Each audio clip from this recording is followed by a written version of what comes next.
Good morning, everybody. Welcome back to the installment of Scott's Selections here for Monday, April 12th. Before we get into today's play of the day, a quick recap of what happened yesterday. We're going to pick up a nice winner with the Bulls and Timberwolves over 231, and we ended up getting that at minus 110 on Fox Bet. Game ended up landing at, I believe, 238, so it was a nice, easy winner. I'll look for another winner here on Monday. For the play of the day, we're going to be sticking with the NBA. It's going to be a matchup between a team that we just talked about and involves the Minnesota Timberwolves, and we like them plus the points. The best line currently available is plus 9.5 at minus 110 as they take on the Nets at around 8 p.m. Eastern Time.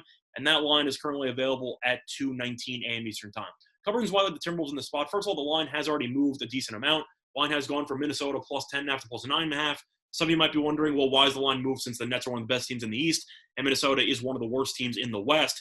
Main reasons, injuries. The Nets are going to be without a bunch of key pieces. 3 starters are not going to be playing in this game.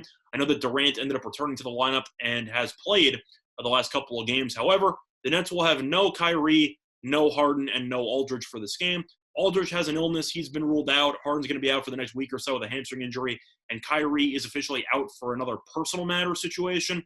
About the third time this year. I don't really know what that's about, but either way, the Nets are going to be missing pretty much their entire backcourt, especially since Tyler Johnson's also out with a knee injury. So your point guards for the Nets in this game are going to be Chris Chiozza and Landry Shamet. That's it. That's their entire backcourt. Not exactly a great look, especially with how the Nets played after Irving got ejected against the Lakers over the weekend. The backcourt couldn't do anything.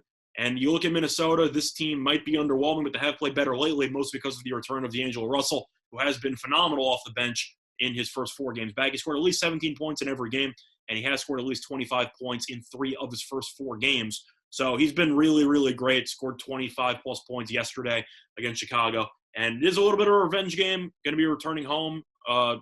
They played home yesterday against Minnesota, but he's going to be facing a former team. And I do think Russell will put together a nice performance. But if you look at Minnesota, this team has been pretty competitive lately. This team has not lost by 10-plus points in each of its last 5 games. If you look at who this team has played, pretty decent competition. You want to talk about the game yesterday. They ended up beating Chicago. Game before that ended up losing to the Celtics by 9 on the road. That game did go to overtime, though. They were very competitive, blew a decent lead in that game, probably should have won it. Ended up losing to Indiana the game before that on the road by 4, beat Sacramento at home by 10, and lost to Philadelphia on the road by 9. Philadelphia, of course, being one of the best teams in the East. And in case you were wondering, Embiid did play in that game. So Philadelphia was at full strength, and yet Minnesota still hung around and ended up losing by single digits. But the Nets, even when healthy, have been awful, laying huge numbers against bad teams. I'll get into that in a minute. But you look at the fact that these teams actually did play each other earlier this season. They played back in late March. The Nets had a healthy Harden and a healthy Kyrie, and they only won by 5 at home.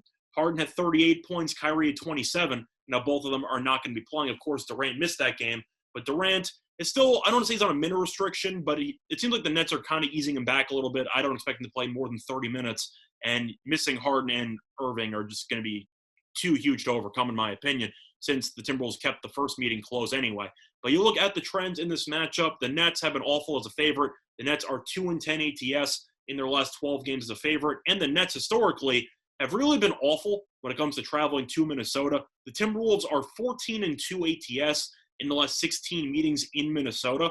So based on the fact the Nets have historically been awful when traveling to Minnesota, and the Nets have been terrible laying huge numbers this season, I can't expect the Nets to win this game by double digits without 3 starters, and the fact that this only meeting so far about 3 weeks ago or so was very close and came down to the wire. So for that reason, I do think this line's a little bit too high. This line should probably be closer to around, I'd say, 7, give or take. So for that reason, the play today once again here for Monday, April 12th, is going to be on the Timberwolves, plus 9.5 at minus 110 on BetMGM. That's been this installment. Scott talking to all of you and respect the best today. Bye, everyone.